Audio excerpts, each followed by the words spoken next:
federal agents sit in front of my house. 1, 2, 3, 4, 5, 6 cars. One thing I fear in life. No, 2 things. I fear God and I fear the FBI. Only 2 things I'm scared in life. Once upon a time, Daniel Hernandez, better known as 6ix9ine, was hip-hop's most polarizing star. The rainbow hair, the tattoos, the wild antics, and the ability to turn chaos into chart-topping hits made him the self-proclaimed king of New York. But today, the king sits on a crumbling throne. His money's gone, his credibility destroyed, his family neglected, and his career barely holding on. This is the story of how 6ix9ine, once on top of the rap game, just lost everything. 6ix9ine grew up in Bushwick, Brooklyn, surrounded by poverty and violence. After his stepfather was murdered when he was just 13, he dropped out of school and began hustling to support his mom. By 2014, he was uploading music under the name 6ix9ine, inspired by Japanese anime and the number that symbolized duality. What set him apart was simple: chaos. Neon hair, face tattoos, aggressive delivery. 6ix9ine wasn't just rapping, he was demanding attention. And when Gummo dropped in 2017, everything changed. The track blew up, hitting number 12 on the Billboard Hot 100, racking up over 100 million YouTube views in months, and planting him in the middle of New York's rap scene. He doubled down with his mixtape Day 69, then scored huge with his debut album Dummy Boy, featuring Nicki Minaj on the platinum hit Fei Fei. And for a while, he was right. Every release was a viral event. He broke Instagram Live records with over 2 million viewers at once. His music videos racked up tens of millions of views overnight, and he became an international spectacle. 1,050,000, 1,100,000. 5 houses right here, maybe 2 houses right there, you feel me? I do not cap, this is really my lifestyle. This is how I really live. But behind the fame was a man building an empire on sand. Long before Gummo went viral, 6ix9ine already had a criminal stain that would follow him forever. In 2015, when he was just 18, 6ix9ine faced serious legal trouble connected to an inappropriate video involving a minor. The case didn't land him in prison, but it left a permanent stain on his record. He was sentenced to community service and counseling. But when those court documents resurfaced during his rise to fame, the backlash was brutal. Fans labeled him untrustworthy, forums dragged his image through the mud, and critics argued his gangster persona was nothing more than a cover for poor judgment.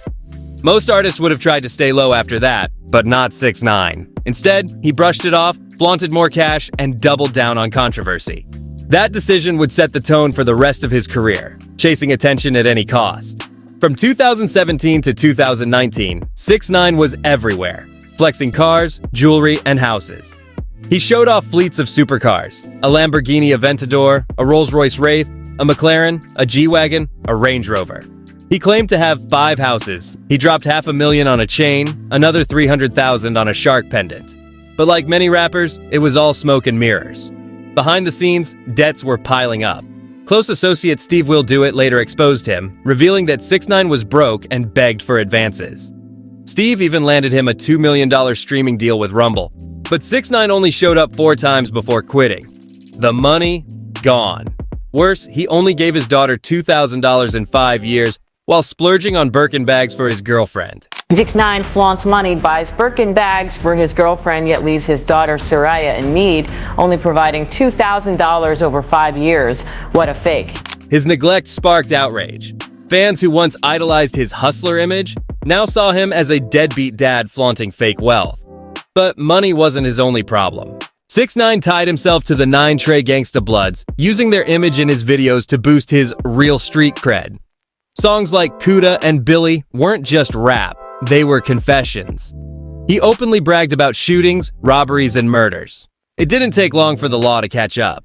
By 2018, after multiple arrests, choking a teenager, assaulting a cop, gun incidents, the feds finally pounced. He even dodges his close friend for money by betraying them. I got him a deal, right, to play video games once a week for an hour. $2 million up front, and just doesn't do it. He had no money at the time, and he needed money to buy Birkin bags for all these black chicks and give away money to make his girlfriend jealous. That's literally like the factual story. He told the company, I need $2 million up front so I can buy a content house. The guy's an idiot. 6ix9ine and his crew were hit with racketeering, robbery, and firearms charges. Minimum sentence? 47 years. And this is where his empire collapsed. Facing life in prison, 6ix9ine folded. He testified against his own gang members, 12 of them, in exchange for a lighter sentence. The internet dubbed him 6ix9ine. Memes exploded. He was compared to Karens, mocked as the biggest rat in hip-hop, and his gangster image disintegrated overnight. Yes, his sentence was cut to just 2 years. Yes, he came out of jail in 2020 claiming he was 20 million richer. But the cost was irreversible. He lost the one thing that made him marketable: credibility. In Podcast with Logan Paul, he tried to explain why he snitched. I don't give a if I'm held accountable for what I did. Yes, I snitched, and I did it proud. Let me put this in perspective and really follow me here. Imagine I would have stood tall, right? Kept it real, did the 47 years right now. Right? Well, you wouldn't be on the podcast, that's for sure. Yeah, and that's what I'm trying to get to. Who would be here right now? Charlie Rocket, Probably, yeah. Ben Shapiro, I don't know. Yeah, probably. Alex Jones. It might have gone worse for us, to be honest. And think about it. Right now, during those 47 years that I would have been serving, I'm 24. I haven't even lived 47 years of my life. Right. If I would have been serving those 47 years right now, already 3 years, 2 years going on 3 years inside of prison, you guys would move on with your life. Right now, another guy would have been in this chair. You wouldn't even bring me up because I would have been not relevant at this time. You're not checking on my mom. You're not paying nothing for my daughter. You're not doing anything for me. You're not even wondering if I'm calling somebody or not. I throw my whole life away to please you, to please them. Nicki Minaj defended him briefly, but the streets, the fans, the industry, they turned their backs. When he got out, he tried to reclaim the throne. Gooba shattered YouTube records with 45 million views in 24 hours. Trolls with Nicki Minaj debuted at #1 on Billboard. He went back to flaunting his wealth again. Does money dictate everything you do? Yes, what the Okay. You're not here for our selection? No. I'm not gonna address nothing. I'm never gonna address nothing. Y'all believe what y'all wanna believe. That's a half a ticket right there. For a brief moment, it looked like the comeback was real, but then reality hit. His album Tattletales flopped, selling just 55,000 units. Trippie Redd laughed. Joe Budden called it a financial disaster. Critics slammed the music as shallow clout bait. Instead of focusing on music, he doubled down on stunts, faking deaths, stirring beefs, flaunting fake money. His follow-up projects, Leyenda Viva and Blackballed, went completely ignored, failing to chart anywhere meaningful. The King of New York was now a punchline. The story of 6ix9ine isn't just about one rapper's fall. It's a warning. It shows what happens when fame is built on lies, betrayal, and arrogance. Loyalty thrown away for a lighter sentence, money wasted on props instead of responsibility, children neglected for clout, a career built on controversy instead of craft. He once had everything: fame, fortune, millions of fans. But he lost it all by believing the spotlight would never dim. And when it did, the world saw him for what he really was. Not a king, not a legend.